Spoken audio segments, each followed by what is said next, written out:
hapon o mag-pista itong tanan. Ay hapon. Nini nga itong pagsaulo sa kapisahan sa itong patron San Miguel Arcangel. Napihalad kini pasalamat sa dangrasya ng rawat ikan sa Diyos uban sa pangalian ni San Miguel Arcangel uban sa itong mga Virgen Maria o ni San Padre Pio, San Pedro Calungsod, usan na itong mga santos na itong giampo o gipanion sa pangalian. Ito pag-ambusap alang sa tanan itong mga sponsors sa itong kipistahan, atong food sponsors no, sa atong mga opisyalis na panuhan ni Jerome Jomar no, uban sa kaubanan o alagpod sa atong pamilya no, for healing and consolation alang sa atong mga isunan ng mga maskiton, mga pineriso o sa tanan na mapiktima sa bagyong Upong no. O sa mga tao nga padayon natong giampo at ihalad ng Santos nga misa. Sa ngalan samahan o sana ko sa Espiritu Santo. Amen. Ang inuuma na ang kaninyo.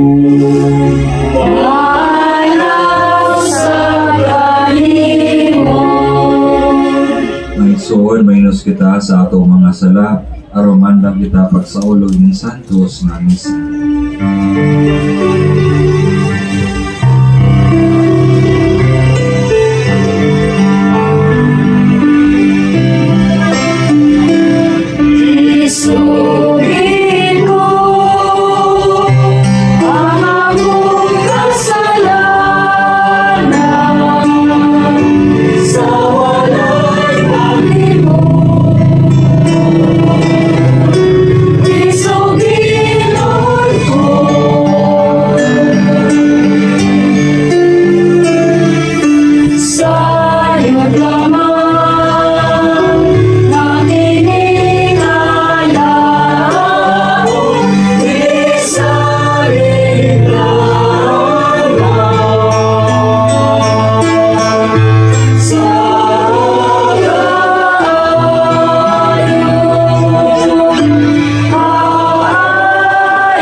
Sa Diyos dito sa langit.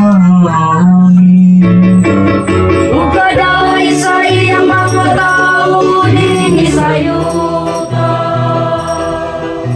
Ginong Diyos sa gitong hari, Diyos sa mga nakagagawang sa tanan. Nagasimba kami kanimo, nagapasalamat kami kanimo. Nagaday kami kanimo tungod sa imong himaya. Himaya sa Diyos dito sa langit.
himaya sa Diyos na mahal.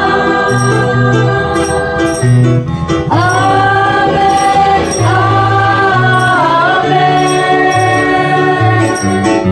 Himaya sa Diyos dito sa langit.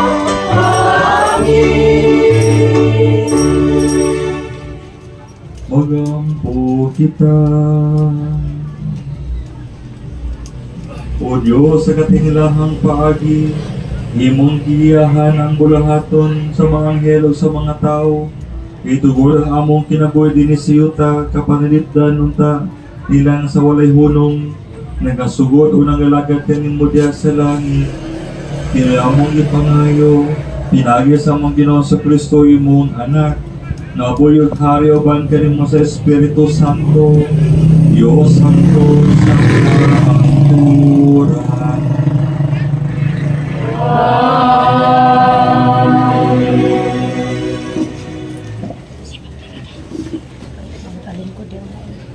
Kinutlugikan sa basahon ni Propeta Zacarias. Mihat ako pag-usap o mitanaw. May tao nga nagdala sa iyang kamot o pisi ya iksusukod. Asa ka man paingon, nangutana ako. Magsukod sa Jerusalem, nitubag siya. Aron pagkita unsa kadako ang iyang kasangkad ug ang iyang kataas.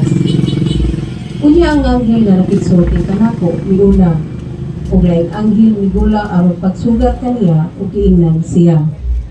Dagan, isulti kini ni anang batan-ong ulitaw. Ang mga tao magpuyo sa Jerusalem, ingon og diha sa kaumahan. Tungod sa gidaghanon sa mga tao o mga mananap diha sa iyang taliwala. Apan mahimo ako alang kaniya nga usa ka paril nga kalayo nga magalibot kaniya.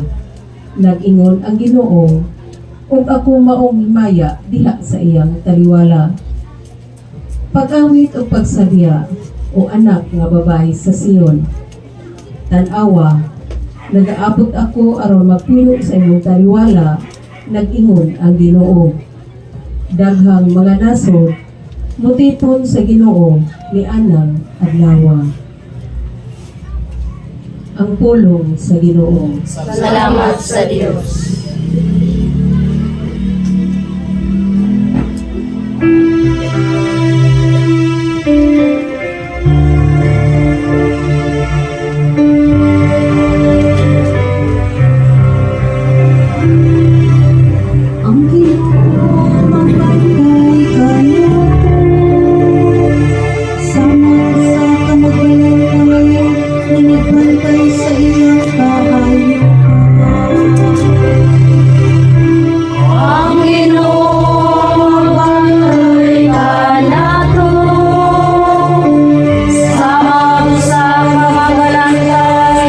Nagabantay sa kanila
tao sa dakong gahom sa Dios.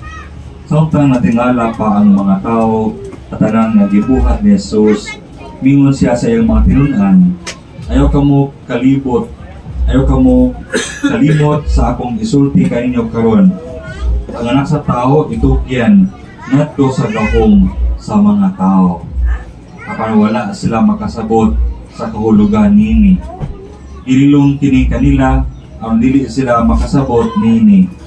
O nahadlok sila nga mangutana kaniya may tungod nining butanga. Ang Ebanghelyo sa Ginoo.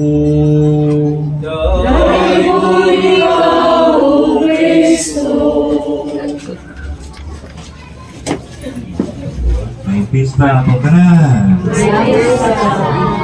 Kapila na ng pista karong tuiga 2025. Magkamong natin ni sa Gasityo Tayabas.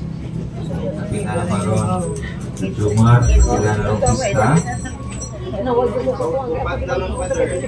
Kaupat, 5, 6, no?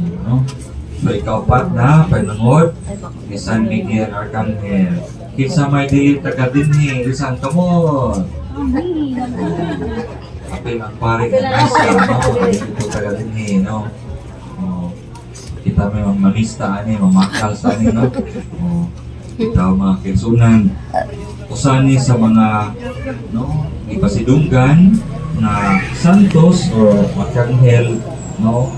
Matag mutungto na ta sa bulan sa Setyembre. So nasayod